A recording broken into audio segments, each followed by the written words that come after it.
What is going on, guys, and welcome back to Footy with an Edge. Manchester United have just picked up 3 points at home against 17th place, newly promoted Luton Town in what was a must-win game for Erik Ten Hag. Oh, how the mighty have fallen. Can you imagine what is going through Sir Alex Ferguson's head when he's sitting there and witnessing performances like these live? I bet you he's thinking, these lot are crap, but the club that I built seems to be worse. Seriously, we needed that win today to give Erik Ten Hag some breathing space, but we were playing against an opposition that wasn't going to score if they played 180 or even 270 minutes. So why exactly did United struggle to score and put this game to bed despite having 75% of the ball for long stretches of that game? This is exactly the question we're going to answer in today's video, so let's get straight into it. So Erik Ten Hag went with a relatively unchanged starting 11 from that loss against Copenhagen in midweek, with only Johnny Evans and Wan-Bissaka sitting out for Lindelof and Reguilon because of injuries. We started in our usual 4-2-3-1 shape, but played in a familiar 2-3-2-3 in possession that looked like this. In this shape, you had Maguire and Lindelof as the starting center backs, and I have to say it's very interesting that Varane didn't start again because he's definitely fit, and Ten Hag keeps suggesting that it's a tactical decision, so I guess we'll have to see how this plays out over the coming weeks.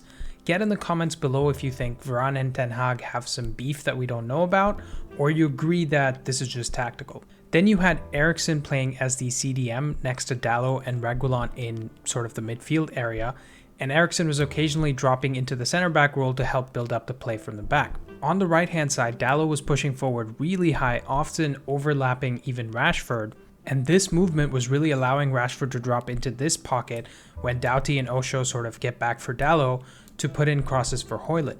But we didn't really see that be very effective or even happen that often. And Rashford starting on the right wing for a few games in a row now shows that Ten Hag has told him to be less selfish and just start finding Højlund. Almost like, get some assists and you will find your form. I think it's the right call, but I think it's about 2 months too late because this should have been the message from Højlund's debut against Arsenal. Then you had Bruno and McTominay in midfield almost playing as 8s or 10s, and the front three of Højlund, Rashford and Garnacho. Now, Ten Hag has used this 2-3-2-3 and the slight variation of 3-3-1-3 a lot last season. In general, it gives us good control in defensive midfield areas and also provides space on the outside and the inside for our fullbacks. And today, we had a lot of control in midfield and space for fullbacks out wide. And we ended the game with 64% possession, but for several periods in that game, we had 70 to 80% possession. But, and this is a big but, we couldn't really create anything with that space out wide or control in midfield. In fact, Big Sam Allardyce was literally falling asleep next to Sir Alex in the stands, and that guy is an expert at playing shit football himself. Luton was playing a very tight and narrow formation that was denying United any space centrally and forcing them out wide.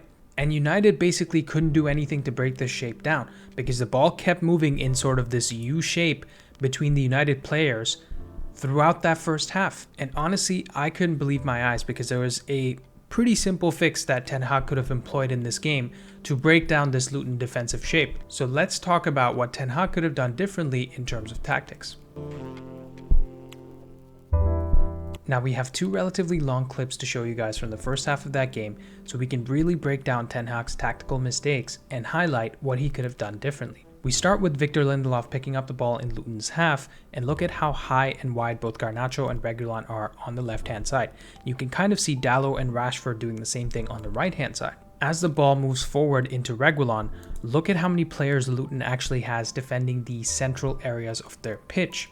We can see 7 Luton players defending very tight and deep and narrow. And at best, as you can see here, United have Bruno, Eriksen, McTominay and Højlund, which is a 2v1 for everyone. As the ball comes back to Lindelof, again we see a deep, tight and narrow shape from the 7 Luton players on screen. And because Lindelof has nowhere to go, he decides to go back to Eriksen, who basically has nowhere to go, then play it back to Maguire. Now, if we pause it here, we've had 5 passes from United so far, but as you can see, No movement from the Luton players as they are still in a deep, tight, and narrow defensive shape. Now we're going to skip forward a little bit and stop with Lindelof holding the ball in this area again. And if you haven't noticed the pattern yet, United are basically moving the ball from the center back to the winger, back to the center back to the midfielder, back to the center back again, and then eventually back to the wing.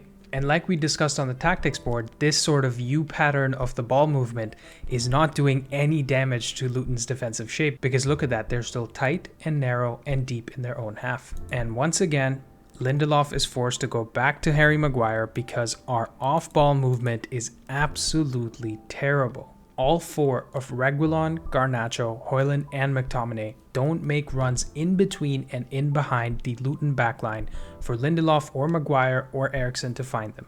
Every single one of them that you can see here is ball watching and waiting for something to happen instead of making unselfish runs in behind so that potentially something happens for someone else. And now as the ball comes into the right hand side to Dalot, we can see some more of the issues with Ten Hag's tactics. Look at how wide we've actually made the pitch over here against a deep, tight, and narrow team. This tactic can work when you have a lot of movement in the wide areas with 1-2s that pull people out of position and create space in behind for fullbacks or runners from midfield. And that movement we're talking about is very similar to the first goal against Copenhagen in midweek, when Wan-Bissaka and Rashford made space on the right-hand side for McTominay to make a run from midfield. Wan-Bissaka found him and McTominay was able to cross it in for Højlund to tap it in. But in today's game, we had almost no movement out wide, and we didn't have runners from midfield to support, because look at how deep both Bruno and Eriksen are in central areas. We don't have that extra man to make that run in behind. And as we play along, we see Dalot, McTominay, and Rashford are marked pretty tightly by 4 Luton players in these areas on the right-hand side. This means we actually need someone like Eriksen to make this run in between the 2 center backs, or this run in between these 4 players, so that he can draw one of those players that are marking these 3 out of position and either get the ball himself or make space for someone else to get in behind. But instead, the ball goes back to Maguire at center back, and United finally complete the full U around the pitch to waste another possession. In our second clip, we start with Maguire in possession, and again we see that Luton are holding all 11 players in their own half in a deep, tight, and narrow defensive shape. As Maguire plays it into McTominay, look at how deep both Eriksen and Bruno are over here. You can see Eriksen right here and Bruno over here. What's worse is that Reguilon and Garnacho are still sitting high and wide, and even though we can't see them in the frame, you bet that Rashford and Dalot are also high and wide on the right-hand side. So this basically means that Højlund is the only United player for about 40 yards of the pitch in central areas. And this strategy doesn't really make sense because it's forcing the team to get free in wide areas and put in crosses for Højlund. But because we don't have movement in wide areas like we saw from the first clip, we weren't really set up to create any crossing opportunities for Højlund in the middle. Now, as we play along, you can see that Højlund drops deep to help pick up the ball. But even as he does that, you can see we have no runners to exploit the space that he creates in behind. As you can see here, we have Garnacho, Reguilon, and Eriksen not making any movements to get into these spaces over here. When you watch a team like Manchester City play, they are experts at breaking down teams like Luton because of 2 key reasons. One, they have excellent movement off the ball so they can find pockets of space all around the pitch. And 2, they have the game intelligence to understand how to create those pockets of space all around the pitch. Let's go back to the tactics board to show you guys exactly what I'm talking about. So when Ten Hag's tactic of let's make the pitch as wide as possible doesn't break Luton's defensive shape, someone like Pep would make his players take up positions in between the 3 lines of Luton's shape. Let me explain. You'd have Garnacho and Rashford come into these areas, you'd have McTominay and Fernandes play more centrally, and Reguilon would join those players in these sort of areas, right? So you have a lot of congestion in midfield, but not between the 2 players over here, more like in between the lines of 2 players. And in these situations, the midfielders and defenders wouldn't really know who to mark. When you have a player like Fernandes from the central area make this run into this pocket of space here, Either Nakamba has to run with him or Mengi has to come short to defend him. And there's a good possibility that both of these players don't get their execution perfect, which means either both of them do it or none of them do it. And that could lead to space for Fernandes, or if Mengi comes out, space for Garnacho, or if Lockyer comes out, space for Højlund. So this type of movement naturally leads to mistakes by the opposition, even though they're holding very tight and narrow. And you'll see a team like Manchester City do this all the time. The second thing that Pep would instruct his players to do in this scenario is double up on certain players in certain areas. For example, you could have Reguilon, Garnacho, and Fernandes form this triangle between Nakamba, Kabore, and Mengi in this shape. And at the same time, he would have someone like Eriksen, or actually Gundogan in the City team up till last season, make this run into this space over here. So all of a sudden it's a 3v4 for United that leads to space in behind, or at worst, either Townsend or Lockyer have to come out of their shape in order to defend Eriksen. And that creates space for either Højlund or Rashford or Dalot or McTominay to exploit this space in behind. So basically, we were missing the attacking intent from our midfield, so runners from midfield, and we were also missing the ability for our team to make movements off the ball to move players around from the opposition defense. And I was just really disappointed to not see Ten Hag utilize both of these tactics today. The team started with its let's stay high and wide tactic and stuck with it for almost the entire game. Not once did I see the team use runners from midfield, not once did I try to see them play through Luton centrally to make space out wide. And look, we're only going to play teams like Luton maybe 5 more times this year, so it's not the biggest headache for Ten Hag.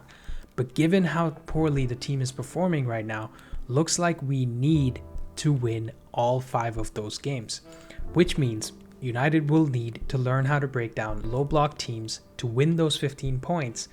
And they will need to learn how to score 3, 4, 5 goals per game against these teams to improve our goal difference, because God knows where else our goals are going to come from. And hey, some of these tactics will help us play better against better teams as well. And it's not like Ten Hag or the players don't know these tactics.